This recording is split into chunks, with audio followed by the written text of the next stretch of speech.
no, re. Ibig sabihin po niyan ay song.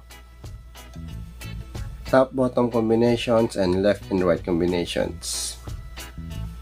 Ito pong kagu ay left and right combinations and top-bottom combinations.